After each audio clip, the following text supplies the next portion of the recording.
dentro de cartuchos empoeirados, encontrei universos inteiros. Salvei reinos de meros kilobytes. Naveguei aos 4 cantos de um polígono e encarei a mim mesmo no reflexo de um CD-ROM. E mesmo assim, sigo buscando a resposta. Você conhece o Mario? Let's go! Yahoo! Uma nova fase começa. Bem-vindo à segunda temporada.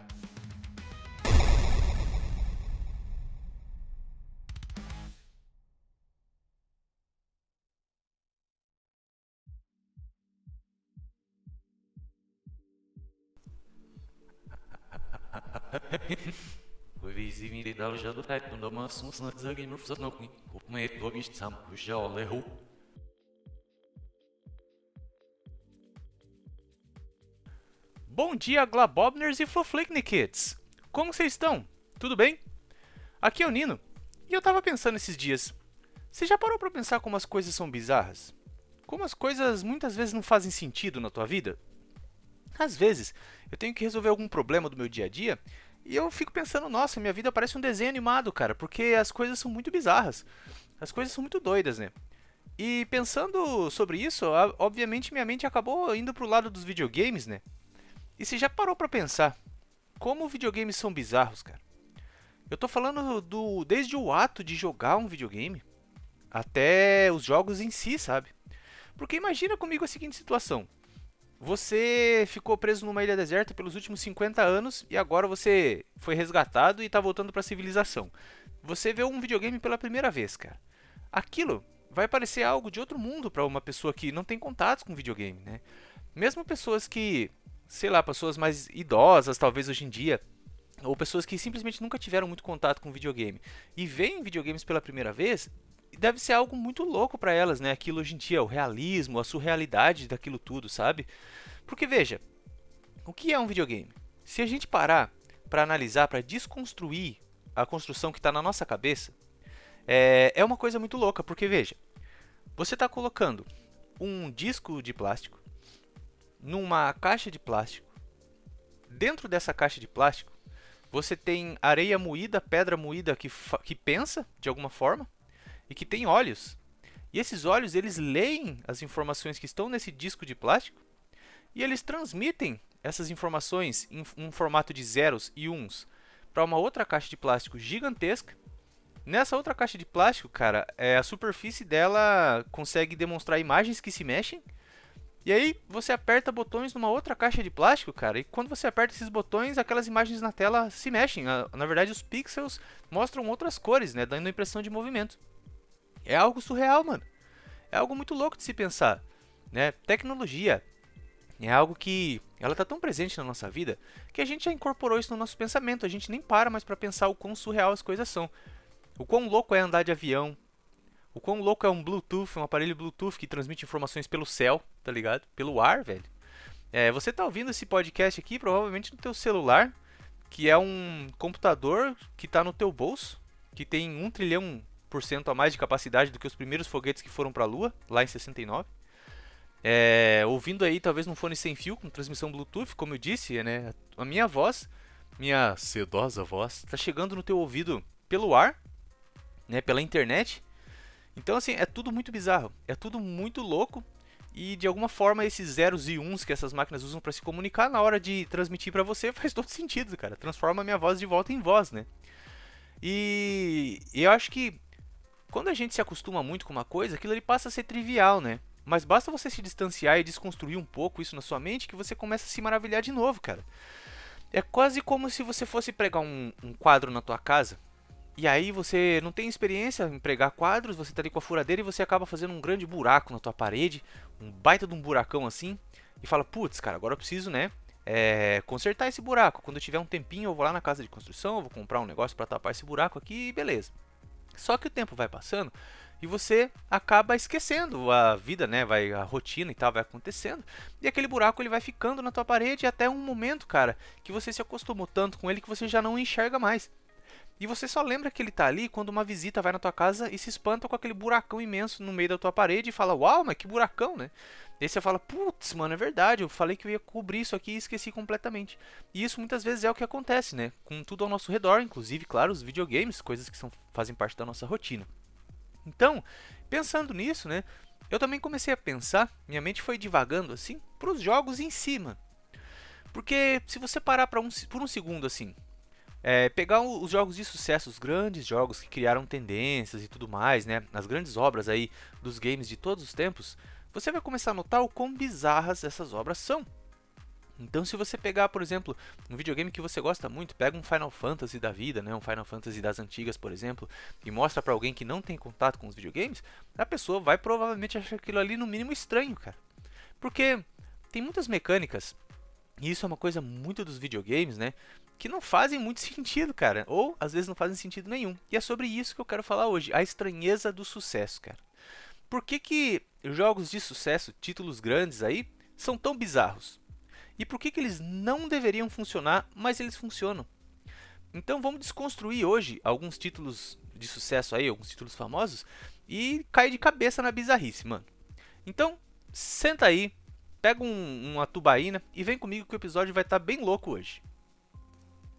Os videogames, né, eles foram uma mídia muito nova, muito revolucionária, que realmente começou a explodir em popularidade lá nos anos 80 nos fliperamas, né, lá nos Estados Unidos e no Japão. E um desses primeiros casos, assim, cara, desses absurdos dos videogames, é o nosso querido Pac-Man, ou Come Come, né, lá de 1980. Cara, pare pra pensar, o Pac-Man foi um dos grandes sucessos, né, dos videogames. Na verdade, acho que ele foi o grande sucesso mesmo aí dos videogames, né, criado lá pelo Toru Iwatani, né, que era um designer-chefe da Namco lá nos anos 80, né. E, mano, diz a história, né, que o Iwatani ele tava comendo uma pizza um dia e aí ele tirou uma fatia da pizza e viu que parecia uma carinha de lado com uma boquinha aberta, né? Então, Pac-Man se tornou o primeiro ícone global dos videogames e ele surgiu já de uma forma muito bizarra, né? E foi o que trouxe a galera, digamos, não gamer, que não tinha tido interesse em videogames até aquele momento, trouxe eles pro fliperama, pra esse mundo, né?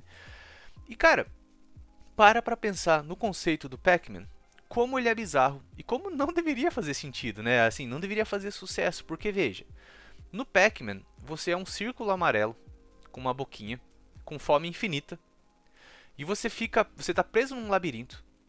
E nesse labirinto você tem o que eu acredito serem pequenas pílulas que você deve ir comendo freneticamente, né, por algum motivo.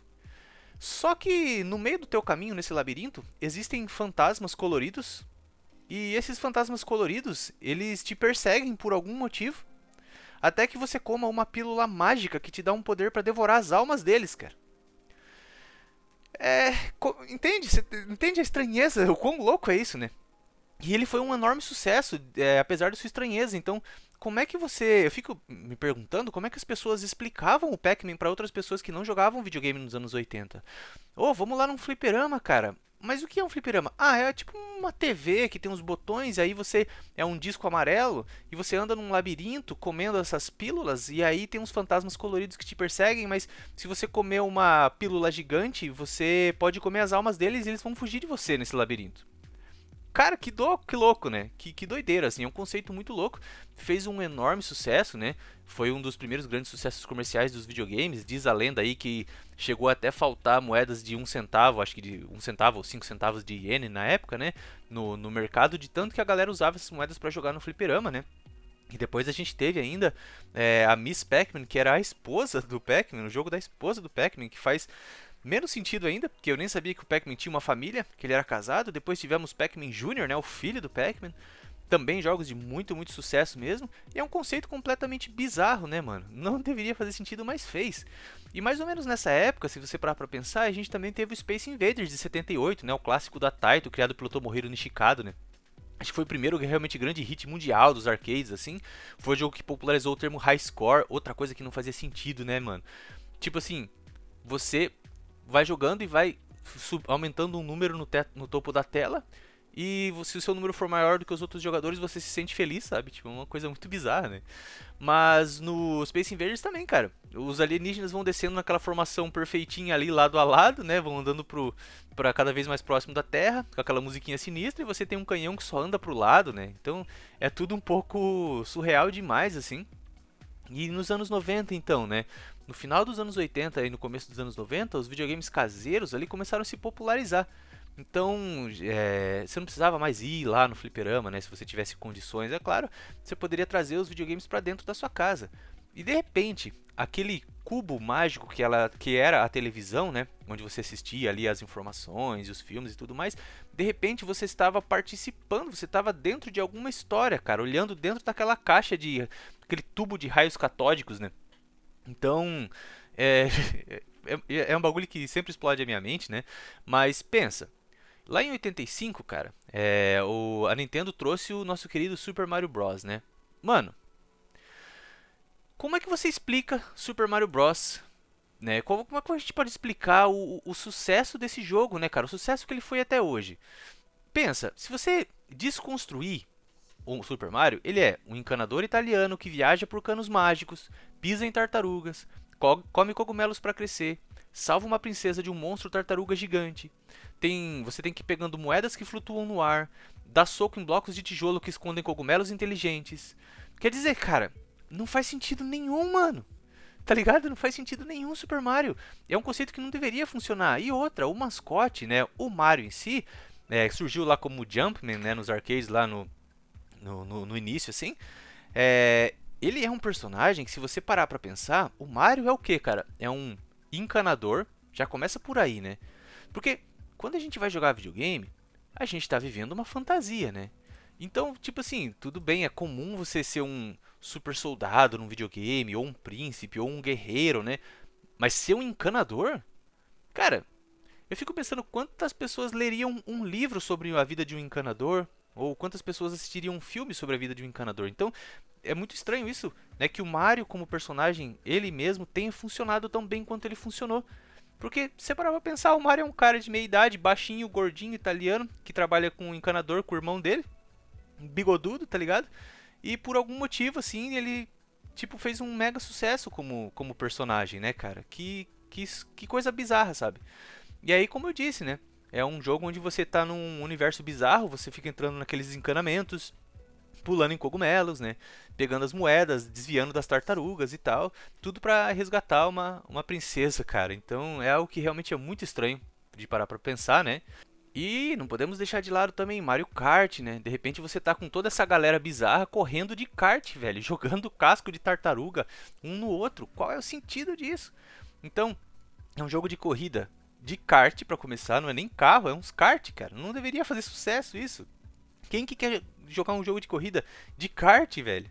E aí você tem esse encanador bigodudo, você tem uma princesa, você tem uma tartaruga do mal gigante, você tem um cogumelo humanoide com uma cabeçona, todo mundo correndo junto assim, jogando casco de tartaruga um no outro, e é um dos jogos aí mais vendidos da história, né? A franquia do Mario Kart, assim, um enorme caso de sucesso.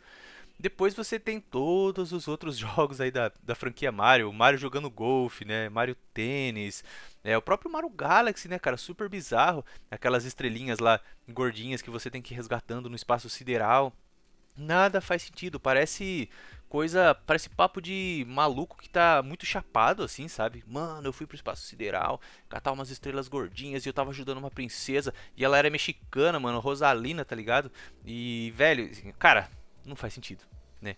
Mas enfim, Mario um grande sucesso e lógico, a gente não pode deixar de falar do Sonic, né, cara? Alguns anos depois aí a SEGA contra-atacando com o seu próprio mascote, né? E, de novo, vamos desconstruir o Sonic. O que é o Sonic? É nada mais do que um ouriço azul supersônico que luta contra um cientista gordo que prende animais em robôs. E você tem que... Como é que você vai salvar esses animais? Claro, coletando anéis dourados, na verdade. E correndo aí a 300 km por hora. Apesar de correr a 300 km por hora, você se afoga em 5 segundos dentro da água, né? Coisa que não faz sentido nenhum. E se você quiser realmente ser tudo que você pode ser, o seu maior potencial no Sonic, você ser quem você foi destinado a ser, você tem que coletar as 7 esmeraldas, né? Claro, faz todo sentido, não faz na sua cabeça? Então, é um outro jogo absurdo, um conceito absurdo que não faz sentido nenhum, né? E não deveria funcionar, cara. E o mais absurdo é que conseguiram transformar esse universo bizarro de personagens antropomorfizados ali, completamente bizarros, conseguiram transformar isso numa trilogia de filmes de muito sucesso, né? Que louco, cara. Eu acho isso absurdo, assim. Não faz sentido nenhum. Ainda mais você pensar que você tá correndo ali sempre da esquerda pra direita, pulando na cabeça de robôs que querem te matar. E dentro desses robôs tem bichinhos presos, animaizinhos que se livram quando você destrói o robô. Tem esse cientista bizarro, né? Que realmente não faz sentido as coisas que ele faz, entende? Então é tudo muito bizarro. Outro sucesso grande que a gente teve aí, lá no final dos anos 90, né, seguindo na nossa linha do tempo, foi o Pokémon, né, cara? Cara, para pra pensar. No que é o Pokémon? Vamos desconstruir o Pokémon. Crianças de 10 anos que saem de casa pra fazer rinha de bicho, fazer rinha de galo. E o mundo inteiro aceita isso, cara. Tá tudo bem. Tipo assim, imagina você chegar pra tua mãe, quando é criança, com 10 anos de idade, e falar: Mãe, é o seguinte, eu vou sair pro mundo aí fazendo rinha de galo, beleza? E eu vou ser o maior campeão. Ah, tá bom, filhão, vai lá.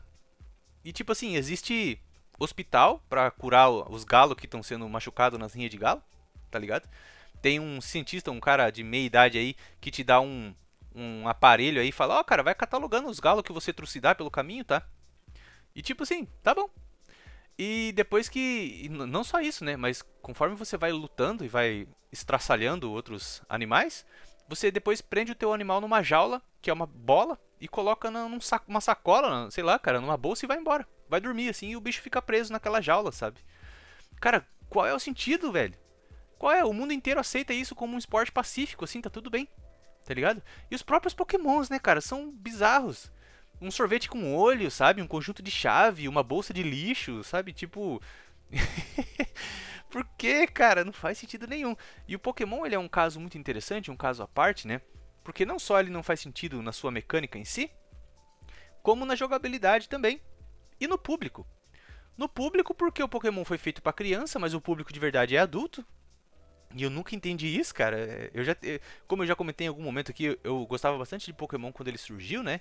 Eu assistia o desenho, eu tinha um álbum de figurinha, trocava figurinhas na escola e tudo. Cheguei a jogar os primeiros jogos de Pokémon, mas naquela época eu já achava muito sem sentido, assim. E aí eu cresci e larguei mão, né?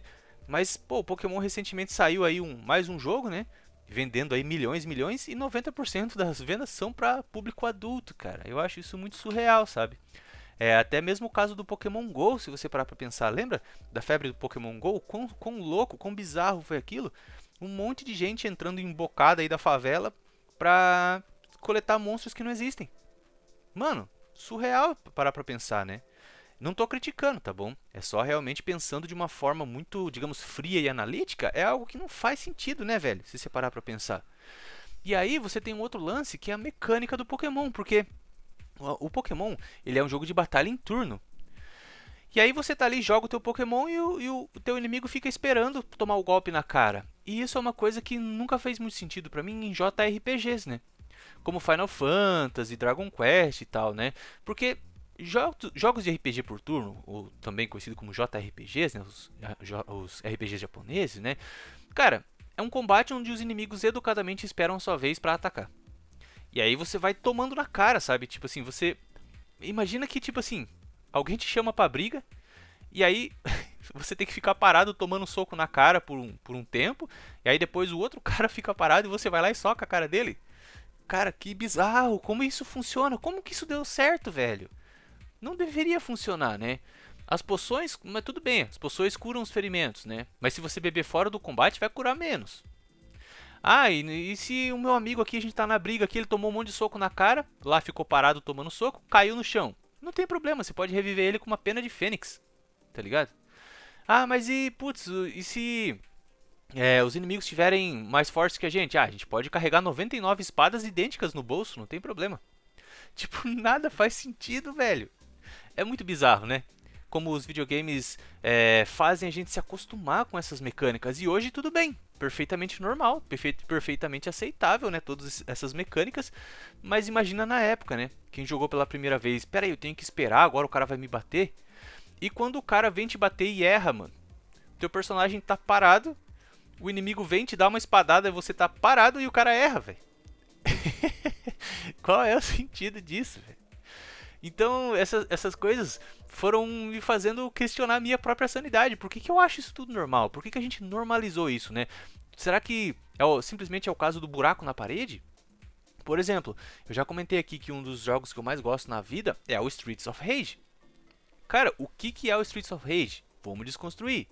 Criado lá pela Ancient, né, pelo estúdio Ancient do Yuzo Koshiro lá no comecinho dos anos 90 para Mega Drive, o Streets of Rage é um beat'em up, né, de progressão lateral. Tá bom, o que quer dizer isso? Quer dizer que o jogo você vai estar jogando a mesma coisa do começo ao fim. É um jogo extremamente repetitivo, onde você vai andar da esquerda para a direita até terminar a fase, socando todo mundo que vier pela sua frente. Você vai enfrentar 300 inimigos iguais, que vêm um de cada vez, tá ligado? Socando a cara deles, e beleza, não tem problema. Sua mão nunca vai quebrar, você nunca vai se cansar. E aí você vai apanhando também e vai perdendo vida. E como que você recupera a tua vida? Encontrando frangos e maçãs dentro de latas de lixos e comendo para recuperar a vida. Eu vou repetir para você. Você vai recuperar a sua vida comendo lixo. E aí, cara, como é que qual que é a história, né? Do Streets of Rage tem uma história esse jogo, porque é um jogo que você vai da esquerda para a direita socando todo mundo do começo ao fim. Não é possível que isso tenha uma história. Sim, a história do Streets of Rage são policiais que resolvem crimes dando socos em mendigos e punks. Mano, quer dizer, será que eu tô louco, cara? Parafraseando o querido Alborguete, eu não tô louco. Eu não tô louco. Não é possível, cara, que a gente tenha achado isso normal. E ainda nos anos 90, saiu uma franquia, cara, que eu amo muito, que é provavelmente a minha franquia favorita de jogos de todos os tempos, ou uma das minhas favoritas, que é o Resident Evil. Cara, o que é o Resident Evil, né? No Resident Evil você tá ali lutando contra os zumbis, contra a Umbrella Corporation. E qual que é a mecânica do jogo, né? É um herói que carrega um lança-foguete, chaves, munição, tudo no bolso, né? Você cura os teus ferimentos graves, né? Misturando ervas coloridas. E o mais louco é que assim, no universo do jogo, se um zumbi morde uma pessoa, essa pessoa está infectada. Mas se essa pessoa misturar umas ervas coloridas ali e mastigar, tá tudo bem. Essa infecção vai embora. Não tem problema. E mesmo assim eles buscam alguma cura no universo do jogo. Porra, mano, você tá mascando erva e tá evitando a infecção, então você já descobriu a cura, tá ligado? Mano, e os puzzles do Resident Evil? Aquelas portas trancadas com símbolo de naipe de baralho. Qual é o sentido, mano? Casas que tem passagens secretas, assim, bizarras, com puzzles bizonhos, né? Sempre que você vai abrir a porta ali, todos os zumbis param de te atacar, né? Nos Resident Evil mais antigos ali tem um zumbi te perseguindo, o Nemesis, cara, tá te perseguindo, pode estar o Mr. X te perseguindo. Aí você para pra abrir a porta, tudo bem, ele espera você abrir a porta tranquilamente, ir pra outra sala e ele para de te perseguir. Muitas vezes ele esquece onde você foi, né? Completamente bizarro o Resident Evil, mano. É um negócio que não faz sentido nenhum, cara. E o Resident 4, né, cara? Que é o pior de todos, eu acho, nesse sentido da bizarrice, porque a filha do presidente dos Estados Unidos foi sequestrada. O que a gente vai mandar? Vai mandar o exército, a marinha, o FBI, a CIA atrás dela pra resgatar ela? Não, vamos mandar um cara que foi PM, tá ligado? Que ele foi policial por 2 dias. Primeiro dia dele no trabalho já teve um apocalipse zumbi. Então, pega esse cara, o PM da Silva ali embaixo, e manda ele lá salvar a filha do presidente em outro país, tá ligado? Não faz o mínimo sentido, né, cara? E aí, você é um cara que, tipo, chega numa vila ali com um monte de gente estranha, todo mundo meio possuído, e sai dando voadora, sai dando roundhouse kick na cabeça da galera, né? Até salvar a menina. São coisas que realmente bizarras, né? E o jogo de stealth, por exemplo, né? Jogos de stealth como Metal Gear, mano. Um espião que se esconde numa caixa de papelão. Tá ligado? Caixa de papelão passa andando assim, né? Sem contar toda a bizarrice do Kojima, né, mano? O lance do chefão dar uma olhada no que tem no teu memory card, né, velho? Bem bizarro, assim. Claro que estamos falando de todos os títulos de sucesso. Jogos muito aclamados, né? Mas que, cara, se você para pra pensar, é algo que não deveria fazer sucesso, porque imagina se explicar o conceito disso pra alguém. Imagina que você tá querendo vender a tua ideia pra alguém, né? Não, ele é um espião e tal, e ele se disfarça numa caixa de papelão ali e tal. É muito interessante, né, mano? Uma outra coisa também de jogos de stealth, como o próprio Metal Gear, por exemplo, que nunca fez muito sentido assim na minha cabeça, era o lance de você, por exemplo, o inimigo te avistou, né? E aí, se você se esconde de novo, ele simplesmente esquece que ele te viu, tá ligado? Ah, deve ter sido o vento. E aí você vai lá e mata o cara, né? Então, uma coisa que é muito louca de jogo de stealth é o inimigo te esquecer. Ele tá te vendo, aí você... Imagina, cara, entra um cara na tua casa, você vê ele ali parado na tua cozinha, aí você, tipo, pisca assim, você vê o cara se escondendo atrás da geladeira, você vai lá e fala, não, deve ter sido impressão minha. E volta a assistir TV no sofá. Que louco, né? Coisa que num filme, por exemplo, seria algo ridículo, num livro seria algo que a gente iria rir muito, né? Mas num videogame é aceito, cara. Eu sei, eu entendo, tem a questão da mecânica, senão o jogo não funciona e tudo mais, né? Mas não deixa de ser bizarro, não é verdade? Uma outra coisa também que sempre me chamou a atenção são, principalmente nos jogos de tiro, que são jogos que eu gosto muito, né? Jogos de tiro em primeira pessoa, é o lance dos inimigos virem correndo em fila pra morrer, né? Então, tipo assim, eu acho que tirando o Fear, o primeiro Fear, assim, que eu me lembro que os inimigos tentavam fazer pelo menos alguma estratégia, né? Se esconder, te flanquear, assim. Geralmente em jogos de tiro os inimigos ficam ali, vêm correndo de pé, tomando tiro na cara, em fila indiana, né? E no máximo ali se esconde atrás de um pilar, mas aí você sabe exatamente aonde ele vai pôr a cabeça quando ele volta a atirar, né, cara? Então, então é uma coisa que não faz muito sentido. Outra coisa que o Call of Duty trouxe pra gente, que eu sempre achei bizarro, que sempre me causou estranheza, né? Na série Modern Warfare, quando o Call of Duty veio, digamos, pra era moderna, assim, não tinha mais o lance de você coletar kits médicos, né, pra se curar, assim. Você tomava tiro, tomava um tiro de 12 na boca, a queima-roupa, mas se você se escondesse atrás de um pilar e contasse até 5, tudo bem, recuperava a sua vida, né? Às vezes, cara, você toma tipo assim, 5 tiros de fuzil, um sniper, 2 tiros de revólver e uma granada, mas se você ficar escondido atrás de um pilar ali, conta até 10 que tudo bem, as balas vão embora magicamente, né? O conceito de recuperação de vida, de saúde, assim, em jogos de FPS nunca fizeram muito sentido. E outras coisas que são bizarras, né, cara, que são muito particulares dos games, o próprio Doom, né, cara? O próprio Doom, assim, você achar aqueles kits médicos de armaduras no inferno, né? Você é um fuzileiro que muitas vezes você tá lá no inferno combatendo os demônios e aí tem kit médico pra você usar, porque os demônios são bonzinhos, eles deixam ali os kits médicos pra você pegar, né, a sua conveniência, munição também, inclusive não só a munição, mas munição da arma que você tá usando, né? Eles são muito convenientes, pensaram na conveniência, né? Uma outra coisa também que é doido de jogo de tiro, né, mano? É o lance de você passar por cima da arma e pegar a munição. Imagina isso num filme, por exemplo, de guerra. Você tá assistindo, o cara fala: Capitão, estamos sem munição. Ah, pisa ali na arma que você vai encher teu pente de bala. É muito louco, né, cara? Essas coisas assim que se tornaram padrões da indústria, porque esses jogos que eu tô falando aqui, né, são esses títulos, são os titãs da indústria, eles que lançaram todas essas modas, vamos dizer assim, né, que acabaram se tornando o padrão dos games. E é algo que a gente não para, né, mais pra pensar assim se faz sentido ou não, né, cara? A gente simplesmente aceita. Outra coisa também que é interessante dos jogos e bem bizarra na minha opinião, são os jogos de simulação.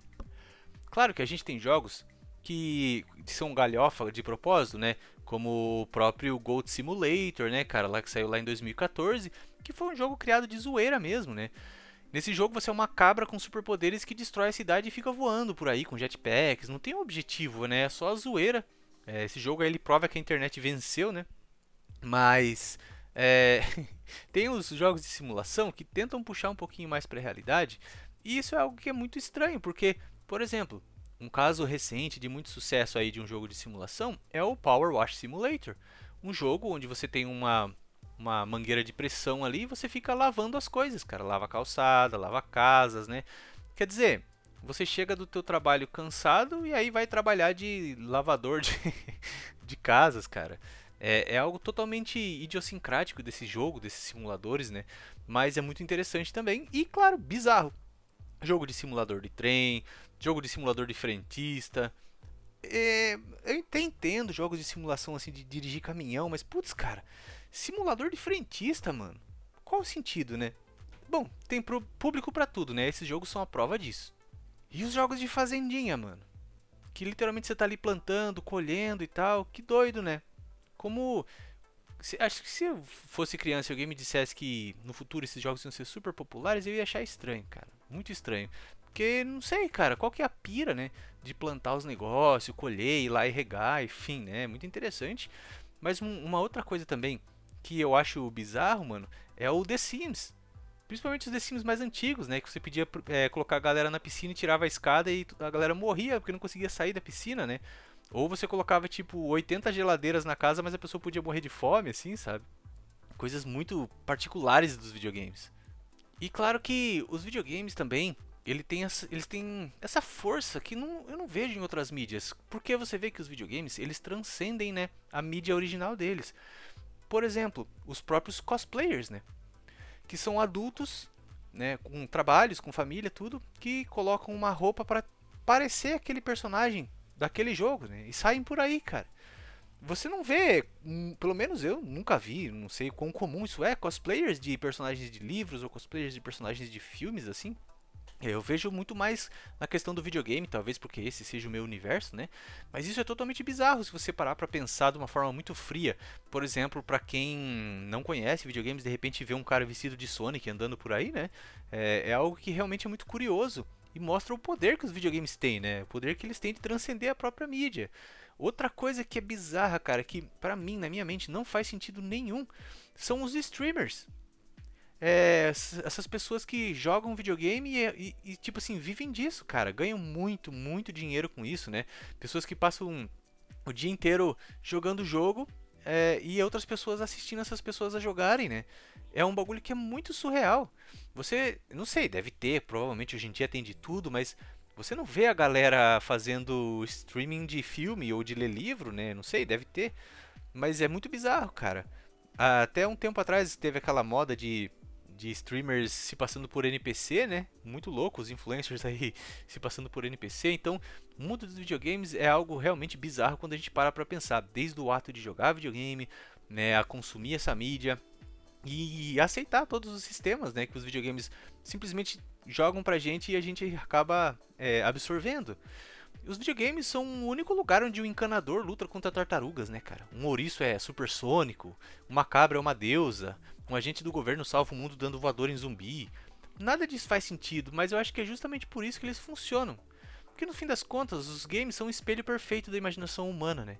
Um caos divertido onde tudo é possível, sabe? As coisas não precisam fazer sentido, né? Então eu queria trazer um pouco essa piração aí pra compartilhar com vocês.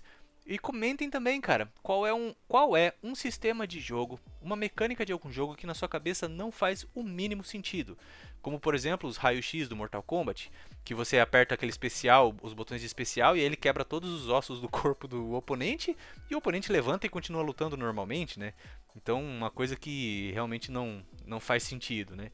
Qual é a mecânica de jogo que você acha bizarro? Me conte aí, porque com certeza eu deixei alguma coisa passar. Eu espero que você tenha se divertido, cara. Eu vejo você no próximo episódio. Aquele abraço bizarro. Fui!